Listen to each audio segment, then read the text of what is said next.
Today's Working Mom Spotlight features an amazing mom who went from being in print journalism before becoming a mom, thinking she would continue working, never homeschool, to now having 4 kids, working from home online as a virtual assistant, and homeschooling 2 of her 4 kids, and I'm sure all 4 once they're old enough.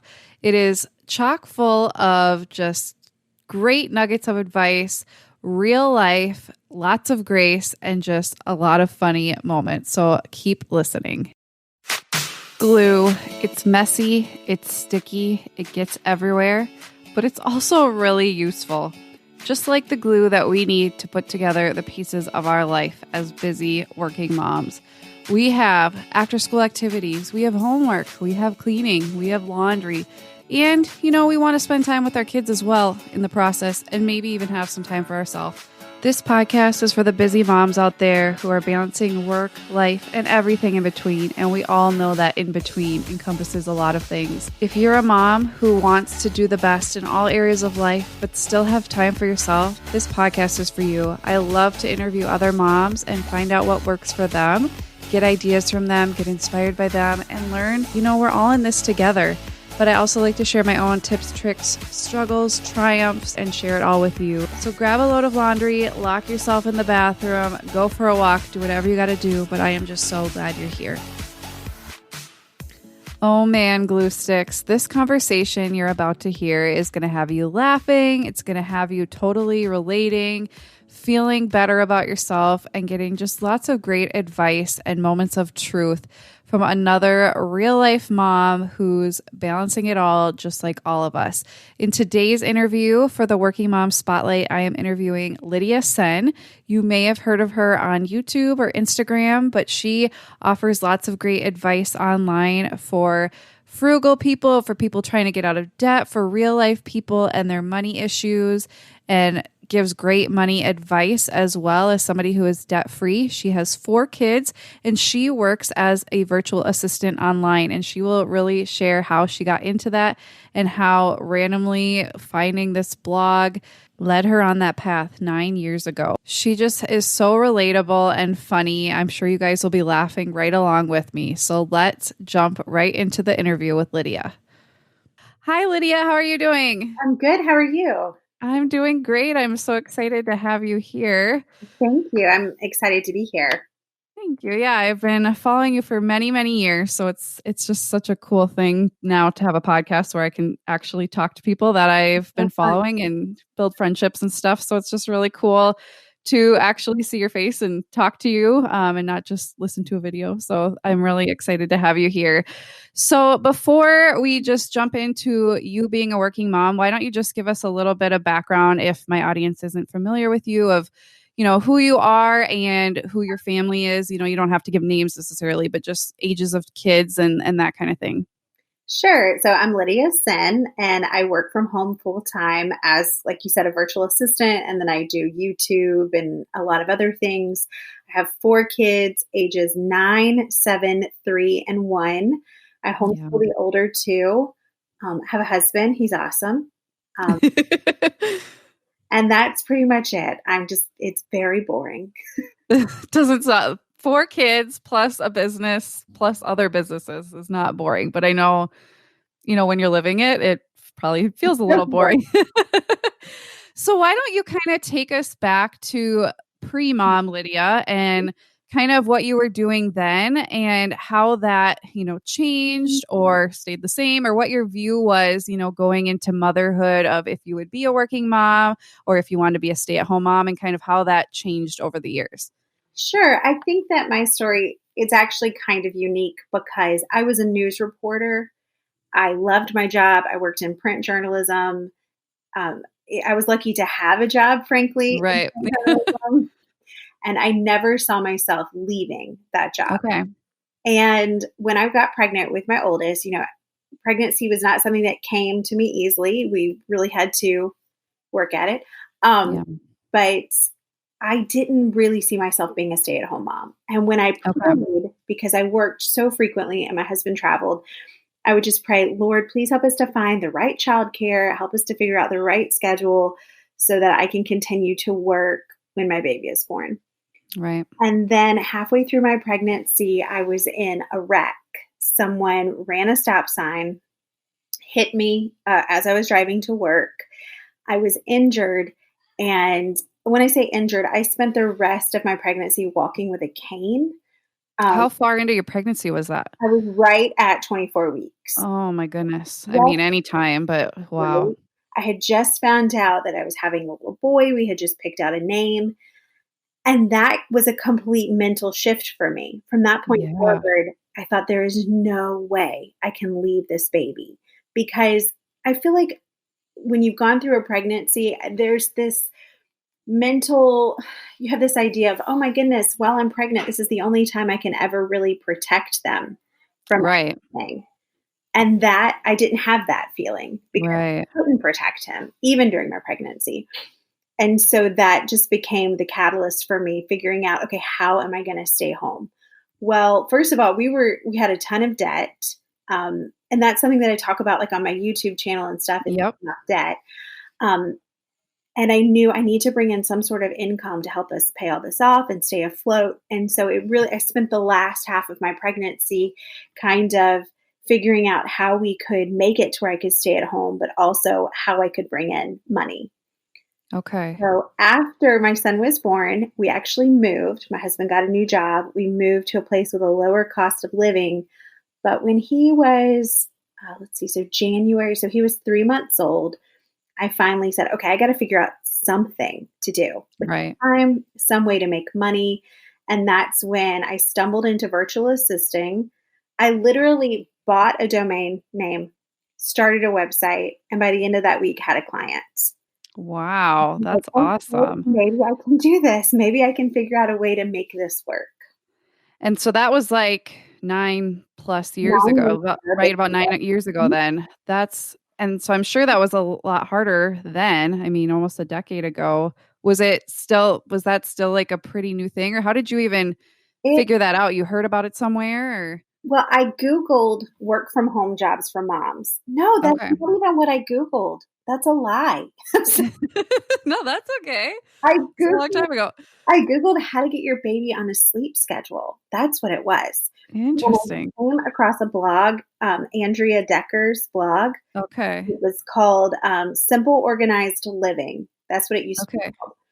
And it was all about trying to get her baby on a sleep schedule. Well, I loved her blog and I just started reading it. And she talked Yeah. about being a virtual assistant.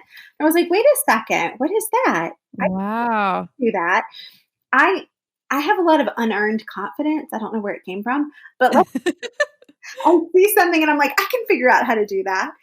And That's awesome. so that's where I got the idea. So it's like maybe I can transfer some of these skills that I had as a journalist into some form of a career. Okay. And so on her blog, did she kind of walk you through, or you just kind of were like, oh, Mm, well, easy enough. no. I'll just go out there. She didn't really walk through anything other than her schedule, but I just Okay. kind of figured it out like, okay, what services could I offer? First of all, what is a virtual assistant? Oh, okay, it's someone who virtually assists. Okay, I think I can Hilarious. do that. Um, and then, like, what services could I offer based on the skill sets that I already have? Well, I'm a pretty decent writer. Maybe I could write copy for people. Right. And so I put together this little website and then I Googled where to find copywriting jobs. Right. And Okay. I found somewhere, I applied, and that was like literally a week of my life. That's amazing. So, Yeah. like, literally, you just jumped into it, and 9 years later, here you are. I That's so figured, cool. what's the word? I'll be out $13. If this doesn't work, it's Right. $13.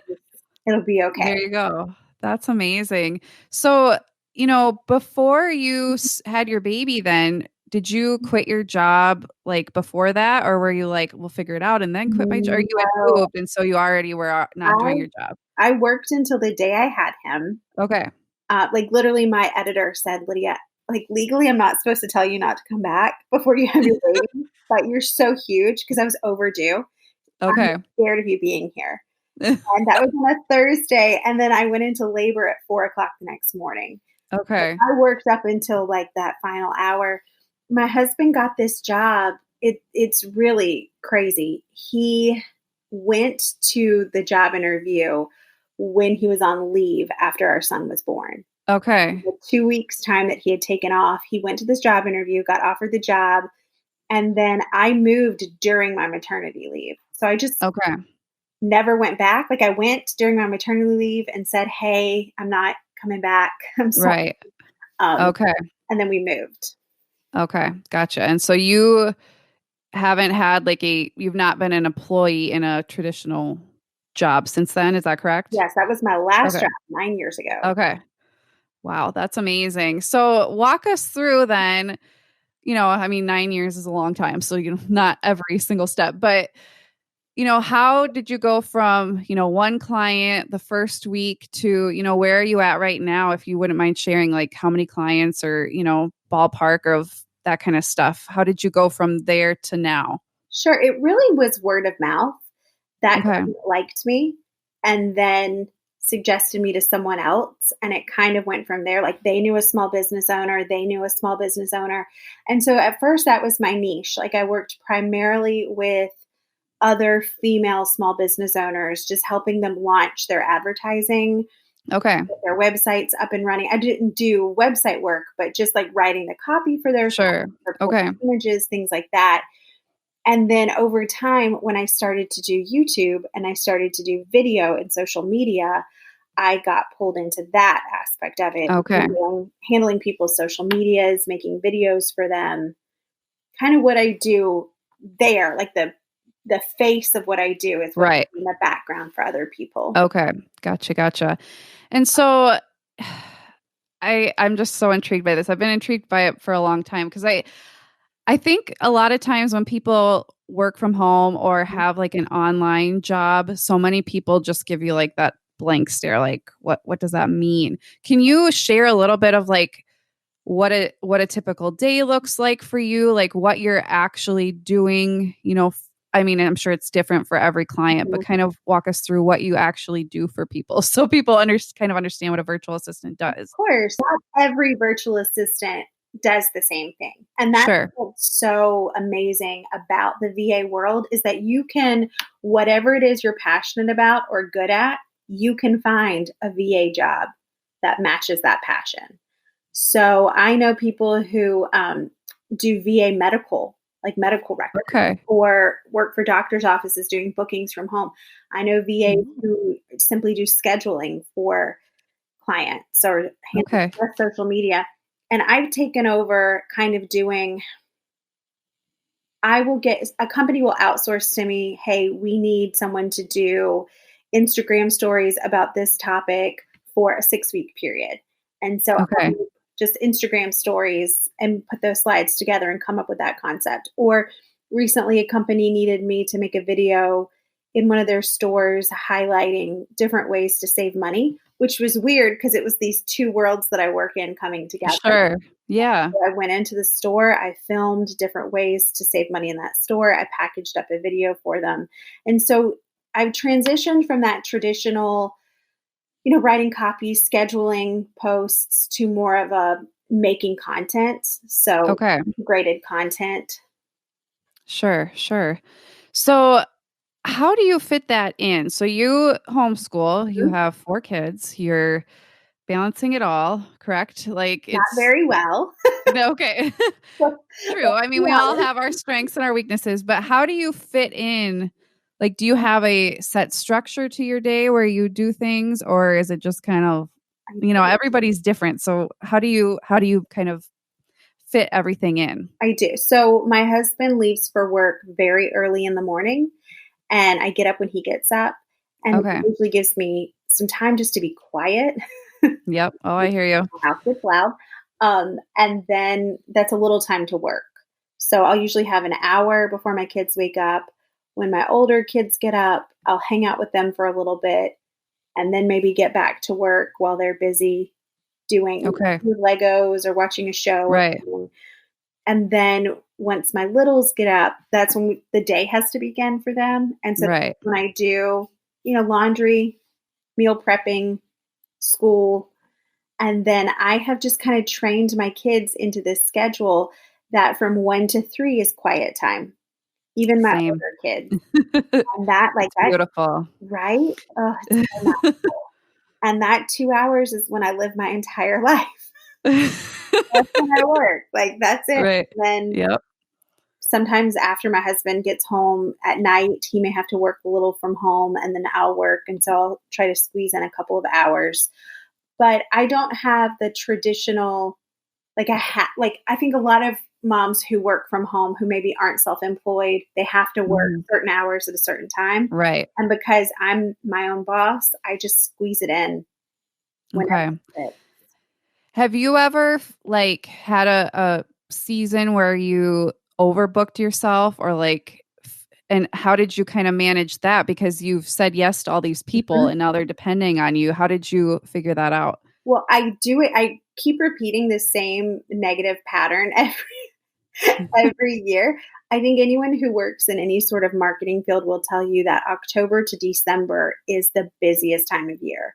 Right. Every December, I get to Christmas and I say, I am not doing this again. I am not taking Right. any clients next fall. And then October rolls around and I'm like, well, you want to pay me to make a video? Okay, cool. Let's do it.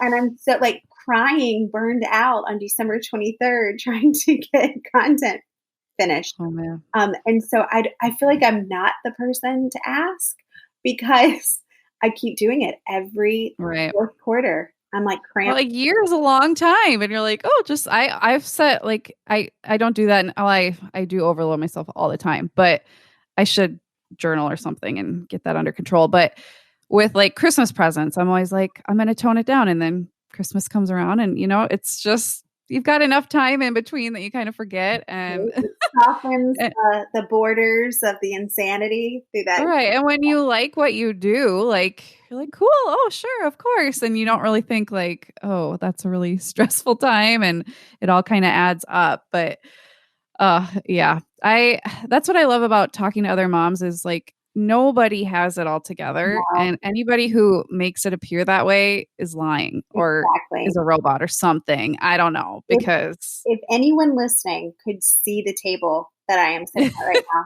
and like, because you can see me, but all you can see is this like blank right, sheet. right. I am surrounded by unfinished craft projects, math tests that I need to grade. Like there's so food that I need to put away, but we And only so see like this little right. square of it. Exactly. And that's kind of like the double-edged sword of having an online presence is, you most of us want to be relatable, but at the same time it's like you're only seeing such a small glimpse of our world, so it's hard to be realistic completely while still being private.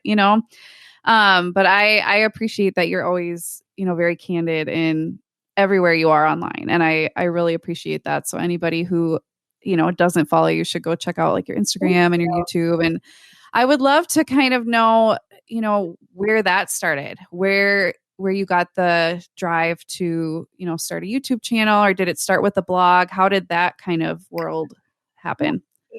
I started the blog as, I talked about that $13 I spent to start a website. Right. I thought, okay, if I could start this blog and put one together and have like contact information on how to get in touch with me if you want to work with me, but also show I can do this, I can put together graphics, I can write, I can schedule, like this would be really good practice for me, but it would also, because I didn't have any VA experience, it would serve as a portfolio.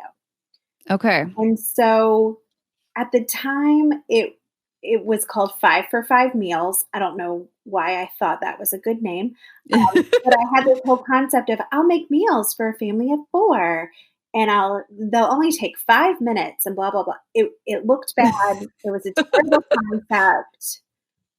It was just a bad idea, You got to start somewhere. right? Everywhere you start, that first thing you put together is gonna not look great. You're gonna throw away the first omelet. Right. But as I was, I had a YouTube channel that went along with it where I would make recipes and cook. Here's the thing, Sarah, I hate cooking. I despise cooking. But for some reason, I thought I'll just have a cooking YouTube channel. That's hilarious.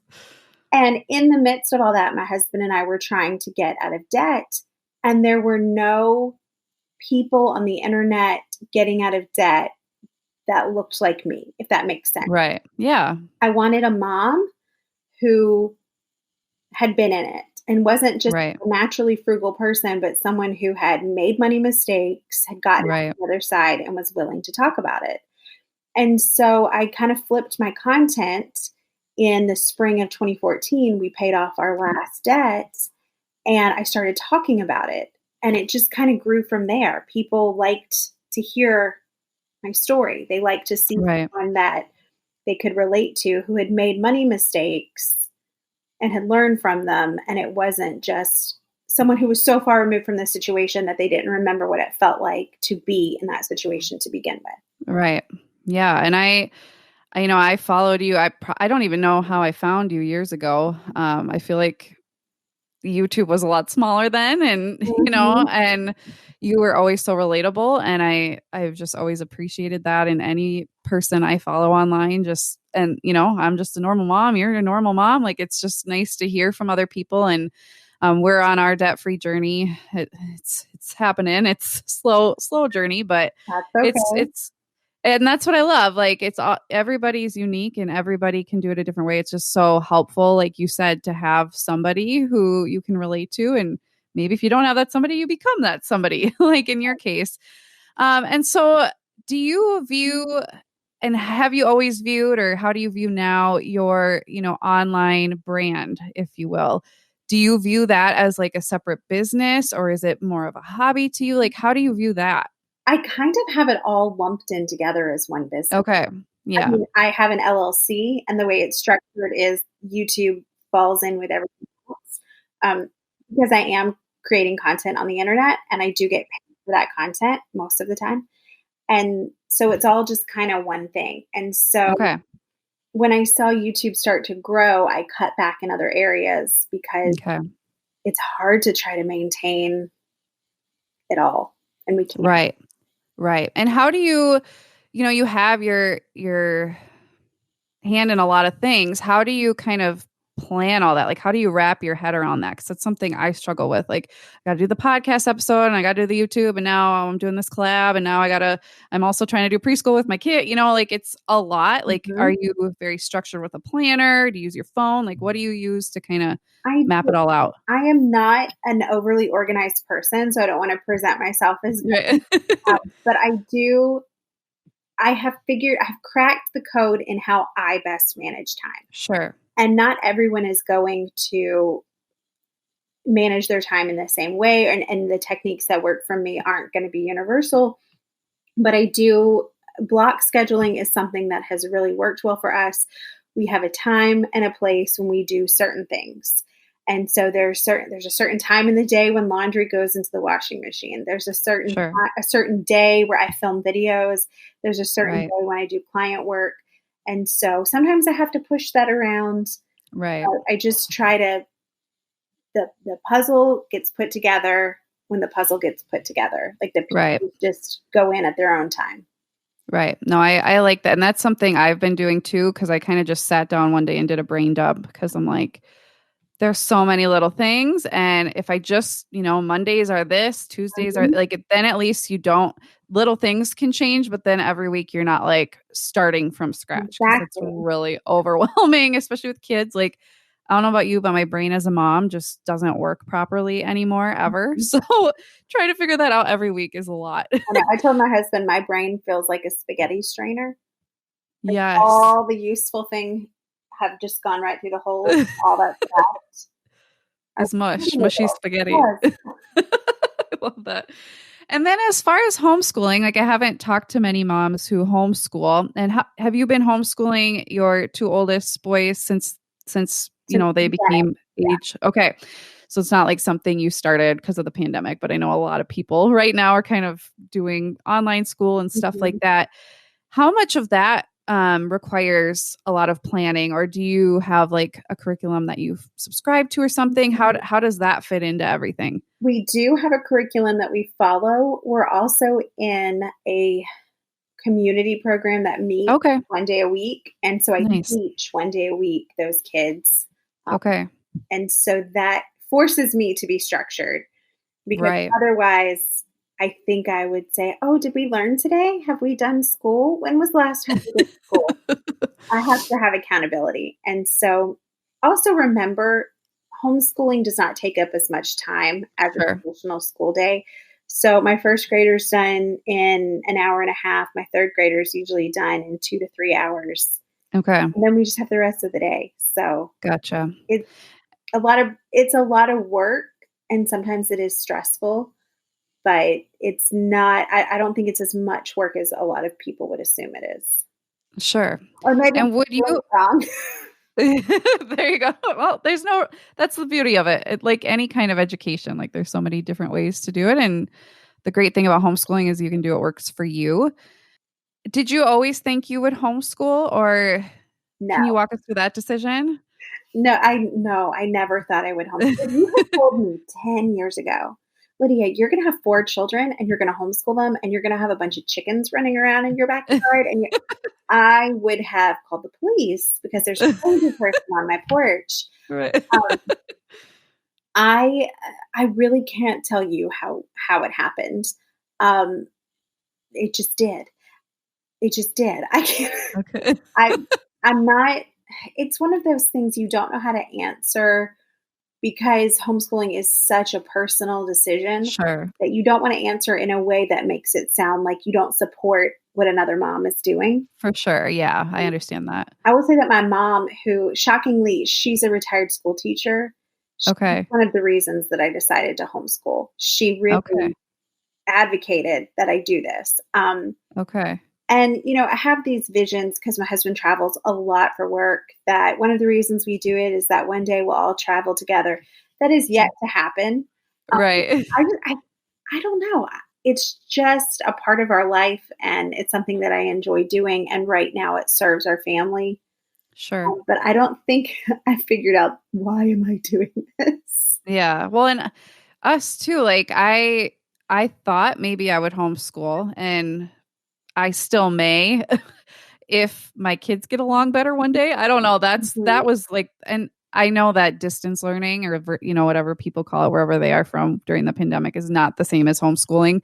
That I think would have been less stressful had we done homeschooling, because I could have done it on my own time and she wouldn't have had to been online with her teacher, and I wouldn't have been having to keep the 3-year-old away, and if pee happened all over the dining room floor, I could deal with that, in a reasonable time. Like it was just craziness. And I know a lot of people are going through that, but it's something that I may do one day, but I right now I'm like, I don't know how people do it. It's a lot, but I know right Yeah, now it's kind of like you can't really take your kids anywhere. Like, has that been hard? Has it been harder to homeschool during a pandemic, or it kind of has. the same, or Because just like you were talking about when you had to distance learn, y'all were in crisis. That was crisis right, schooling. And the mamas who got and dads who got thrown into that fire, that was such a hard thing for everyone to have to deal with. And the amount right, of grace the distance learning mamas that I know, the moms who went from regular traditional school to distance learning, right, I that is a strength because that was just a lot to have to suddenly be thrown into. And I think anytime that your schedule suddenly changes and things change out of nowhere, that y'all went through a crisis. And right, don't judge yourself based on how well you did in a right. pandemic. Right. You're in literal survival mode. And yeah, I'm one of those like I'm going to do preschool with the Mhm. 3-year-old and it's going to be beautiful and the baby's going to get on a schedule, and her naps have been horrific. Like, it was just so much, and I'm So like, hard. Well, how you why? you asked how it all affected our homeschooling and getting to Right. this. And we have been limited in where we've gone. We've had to adapt a lot of things. We are so much more cautious now. We go to piano, but this week our piano teacher's daughter had a sore throat, and so we were Okay. doing piano over Marco Polo. Like Okay. it's not the same. Um, One of my kids is on the autism spectrum, and Okay. he goes to therapy weekly. And I used to take everyone, and we would go to the park or the library while he was in therapy, and that's not something we do now. Sure. So I've had to hire childcare to come in and help me on those days. Okay. Um, so it has changed a lot, but it's not as noticeable of a change sometimes as other families have had to deal with. Sure. Sure. But still, I think like for me, if I were going to homeschool, I'd have to be able to get out. You know what I mean? Exactly. Like I am an introvert. I love my home, but I've learned through this whole thing, like I can, well, and you're introverted and surrounded by little people. Like that's also not the same as Yeah. being alone. So I would much prefer to be around all kinds of ages of people if I'm going to be, stuck with my kids, but that sounds really bad, but I love them. It It's doesn't just, sound bad. It sounds honest and more honest to hear that. so what do you do with your two little ones then during homeschooling? Mhm. Or do they just kind of do their own thing, or what do you do with them usually? I just try to set it up. Like for example, today my 1-year-old, I gave her one of those color wonder markers that only colors Mhm. with special paper and a piece of special paper. And I knew, well, this will occupy her for 10 minutes. And Right. we got as much as we could done in that 10 minutes. And so sometimes she's sitting in my lap. Sometimes she's playing with toys under the table. When she was little, I would wear her in the baby carrier. The 3-year-old will sit at the table and pretend to do school. But also, school doesn't have to happen just at the dining table. Sure. So if he's playing with Legos in the living room, we might go in there and do school on the floor. Okay. Okay. Gotcha. So, and has that ever like, how do you adapt then when, you're having a hard day with the 3-year-old or the 1-year-old? Like, do you just move school around, or the older two like pretty good at kind of taking over, or how do you deal with that? My third grader is very self sufficient school wise. And when he runs into a problem, I'll help him. But yeah, there have been days where I've had to say, you know what, we have to stop. We're taking a break until daddy gets Okay. home, and then we will resume school Sure. at 6 o'clock. Yeah. Yeah. Cause that's the thing I think I would struggle with the most. It's just when you have the littles, like days are crazy. Like you just never know like how they're going to wake up, or if you're potty training, like how much stuff's going to get everywhere, how much patience you're going to have. So I think that's the blessing of it though, is that you can decide to move stuff around or take a break that day or whatever. What would you say has been like your favorite part of working from home? And I mean, homeschooling's part of that. I think it probably all goes together for you because everything's kind of all happening, in one day. So what would you say are your favorite parts or the benefits of it? Well, excuse me. I really like being the one in charge Yeah. of my schedule and who I work with and what clients I take on. I like the independence. I like not having to answer to people. I just like having my own thing that I started and that I grew. Right. And that's like my fifth child. Yeah. Oh, for sure. Yeah. And you're spending a lot of time doing it. And I I don't know. I think for me too, I didn't know I loved entrepreneurship Mhm. until I was doing it, and I've realized looking back like I've kind of done that a lot of my life and didn't really realize it and own it. But it's a cool thing. Like it's a cool thing, and I think it's a cool thing for our kids to see too, that they can do there's so much they can do these days. What has been some of the struggles of, working from home, balancing homeschooling, having your hand in a lot of things? What have been some of the biggest struggles for you? Sometimes I feel like I'm failing at all of it. Yeah. Oh, are my kids getting enough of me? Am I spending enough time with each of them? There's so much more I could be doing work wise. And that's something that I've had to really wrestle with because I am an ambitious person, Right. understanding that now's not the time for a lot of things. Yeah. And I see it's really easy to compare yourself. Yeah. And I see what other online entrepreneurs are doing and the growth they have and the success they have. And I have to remind myself, well, their life is different and Right. the choices that they've made are different. The choices they've made are not any better or worse. They're just Right. different.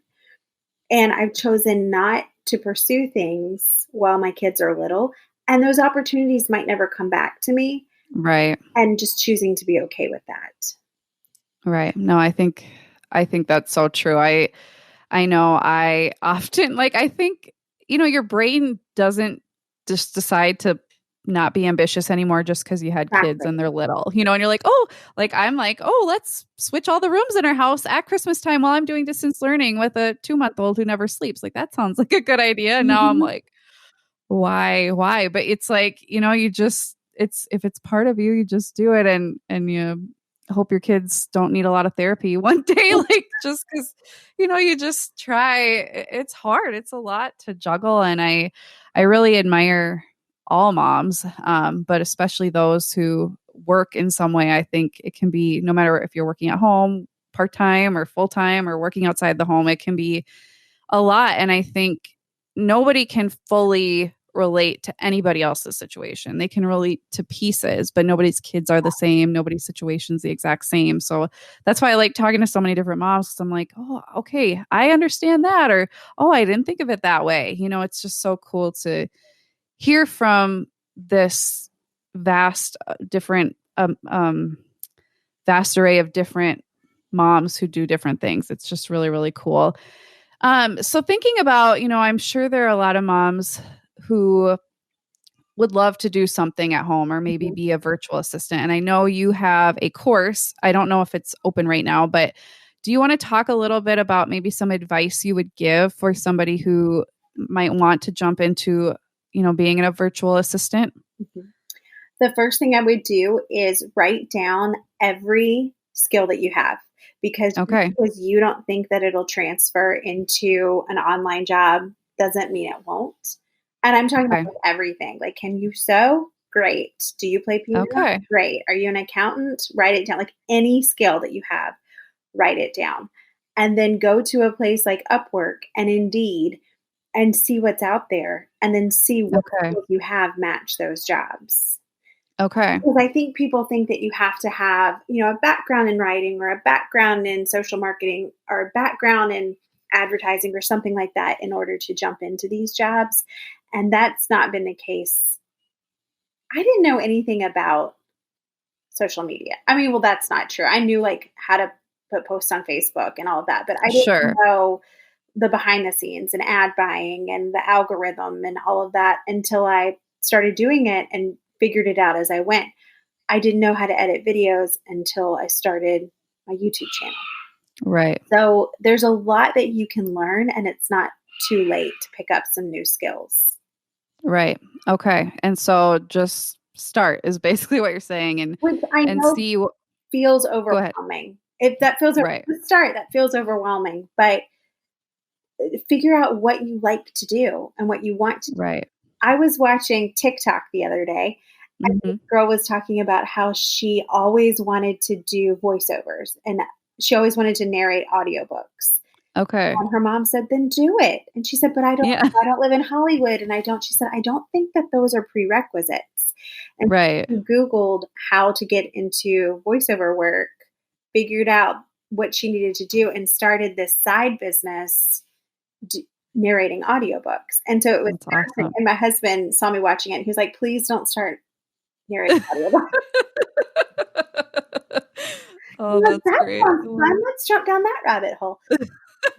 But I Oh, think man. people view things as unobtainable when they're not necessarily. Right. And start small. Like you said, just make a list. We can do that. Like you just got to get the ball rolling, and eventually, like you, I love that story that you weren't even Googling how to become a virtual assistant or work at home moms. You actually just stumbled upon it, Googling stuff that moms Google because they're losing their minds and need help from somebody. And you were inspired by somebody. So I think any little action you can take is good. And you may figure out along the way, or you will figure out along the way. And there's so many resources. That's why I'm always like, people, there's so many resources out there. Like, take Exactly. advantage. You live in like the best time ever to carve your own path. Mhm. Like, We walk just do it. around with little computers in our back pocket Right. that we use to take pictures of our kids and make grocery lists. You Right. can literally run a business For from your sure. phone. For sure. And another thing that I think people don't like to hear, but it's very important, is to not be afraid that you're going to fail. Right. That failure is okay. You're not going to be good at everything. Right. And it hurts, but it's part of the process. For sure. And almost to like expect it a little bit. We all gonna fail. Like especially when you have no clue what you're doing. That's how you figure it out. But you figure out what not to do and then you course correct. So Sarah, yeah, I think that's I great. had a client who hired me at the beginning. I think it was like my fourth client.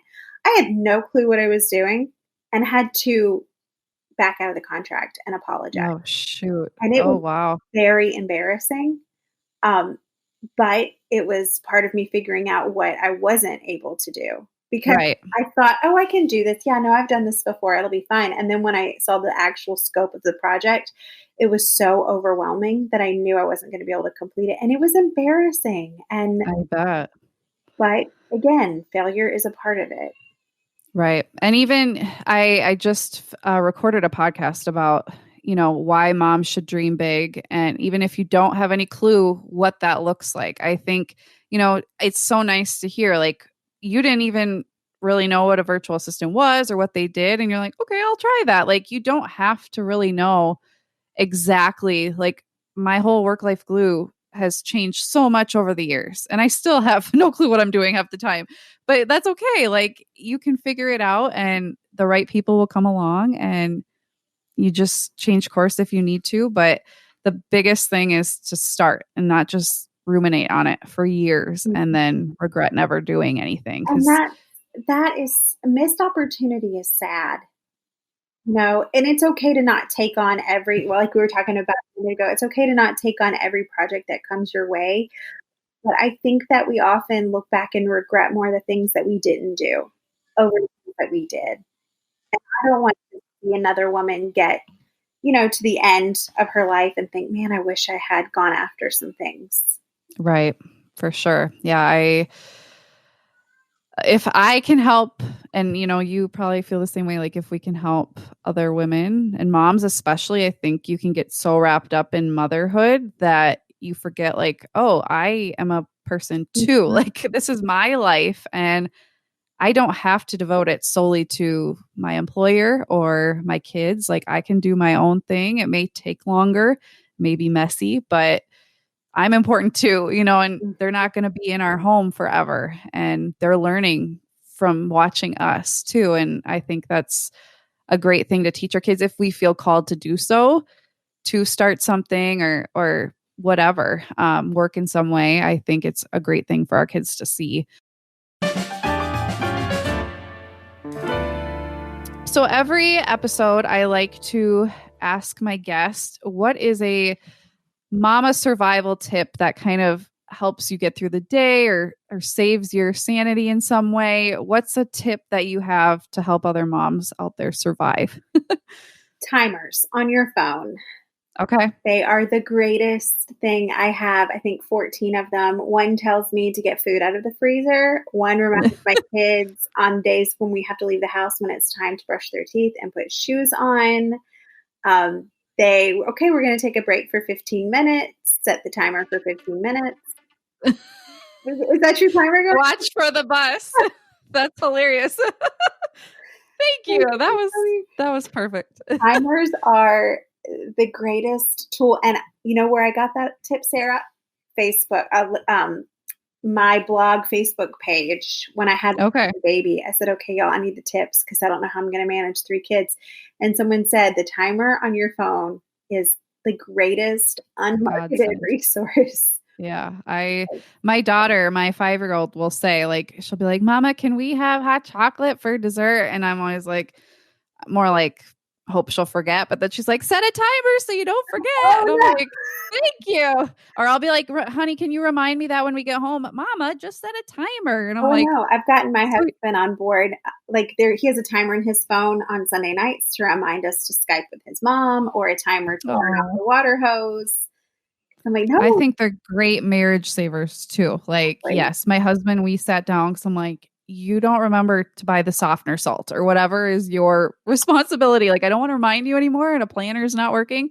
So he set reminders in his phone, and so his phone can nag him, so I don't have to, and it's beautiful. And I also, this is a tip my mom gave me, put things in Google Calendar that you already did.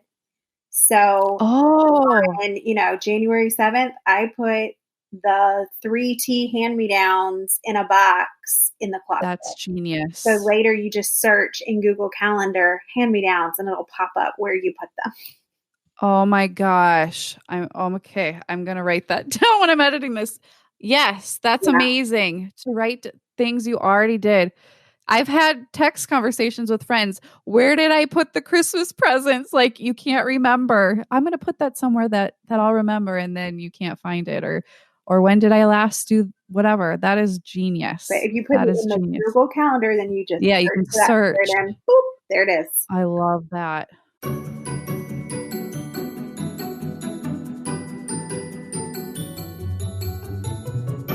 I also like to ask, what is something like a product, an app, a service, a website, what have you, that you would say in your life has earned your mama's seal of approval? What would that be for you? Oh, it's kind of expensive.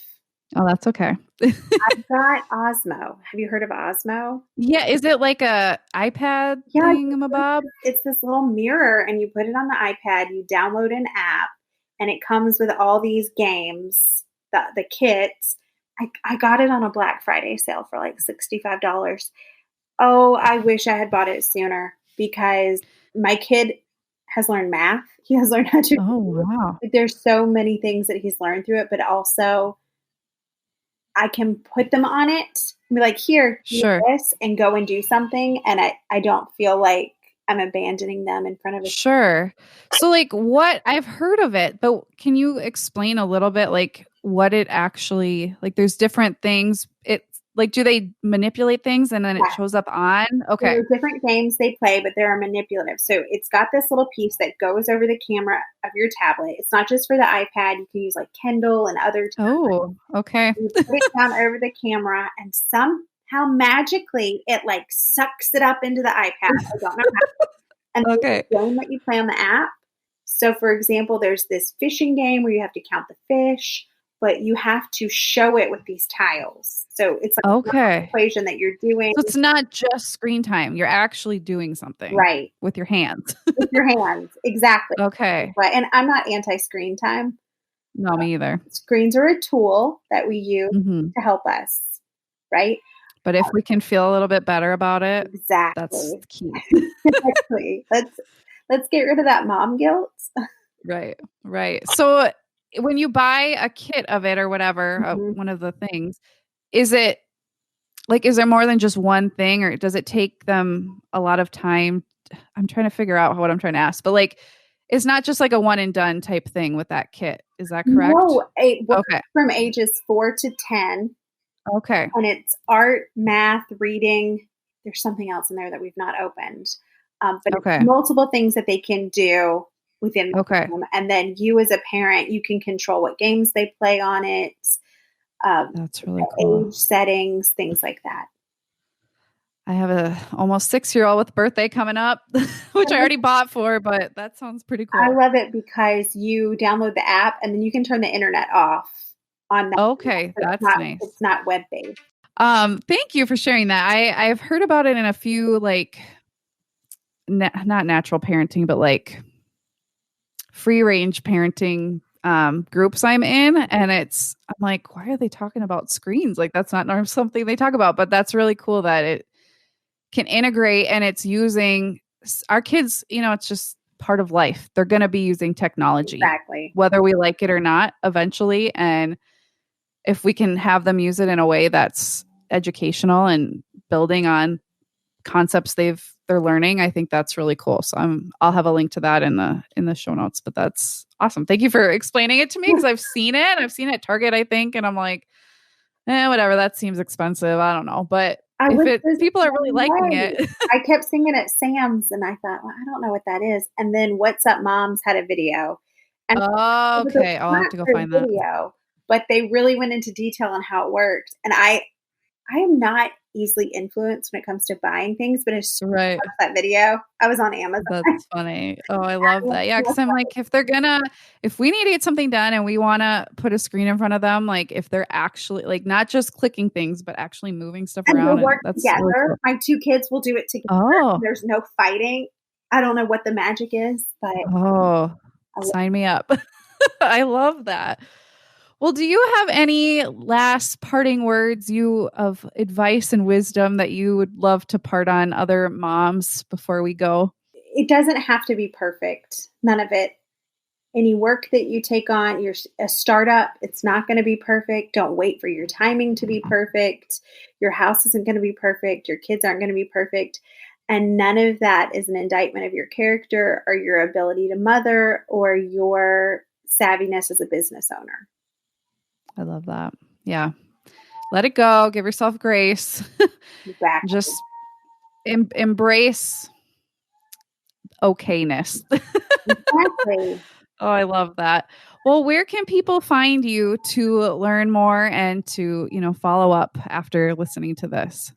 I'm just going to apologize to listeners and you as you edit. If you hear like a whoo-hoo in the background, my 2-year-old is singing. That's okay. You can find me on YouTube or Instagram as Lydia Senn. And I do have a podcast that very rarely gets uploaded. I'm still trying to figure out what our schedule looks like. I feel like every 6 months something changes. Oh, I hear you. But yes, you can find me on YouTube or on Instagram as Lydia Senn, and I have a lot of fun there and offer non-judgmental money advice and business startup tips and all of that. I love that. And then as far as your course, is that open or? Open. It is open. It stays open now. I don't do a very good job of promoting it. I don't know. I'm not salesy. Right? That's okay. That's why I like you, because you're you and you're not all about selling to people. You're relatable. And so is that on your website where they can find that? Yes. If you go to frugaldebtfreelife.com/VA prep, you'll find it. Okay. VA prep school. I walk you through step by step how to find your niche, how to find your clients, how to market yourself. There are contracts you can use. Awesome. For a business, your business plan, that sort of thing. So it's like a all-in-one startup kit. That's awesome. Yeah, I'll have links to all of those things in the show notes. Well, thank you so much. I really appreciated your time and just hearing everything you have to say. I love talking to new people that it's not new because I know of you, but I've never actually spoken to you before. So I just really appreciate you taking time out of your really busy day to come share about yourself and your story as a working mom. Of course. Thank you for having me. I really love what you're doing here. I know that you're encouraging so many other moms, and that's so important. Well, thank you. Oh man, what a treat that conversation was. I had a really hard time even ending the conversation just because she is just so relatable, so easy to talk to, so funny, and just full of great information, inspiration, motivation, and just inspiration because she's real. And I just love talking to moms who don't act like they have it all together, who will admit that certain parts of their life are not perfect, and that's okay, and that's good, and that's normal. I don't like people who paint this picture of perfection because it's just not relatable, and it sends moms into anxiety and depression, and that's the last thing I want for you guys. So I really hope you'll go check out Lydia Senn's Instagram, her YouTube, her podcast, her website. I will have all the links in the show notes. As always, guys, thank you so much for listening. Check back next week for a new episode. Go get something done, go love on your kids, and go live your dreams. I'll talk to you soon.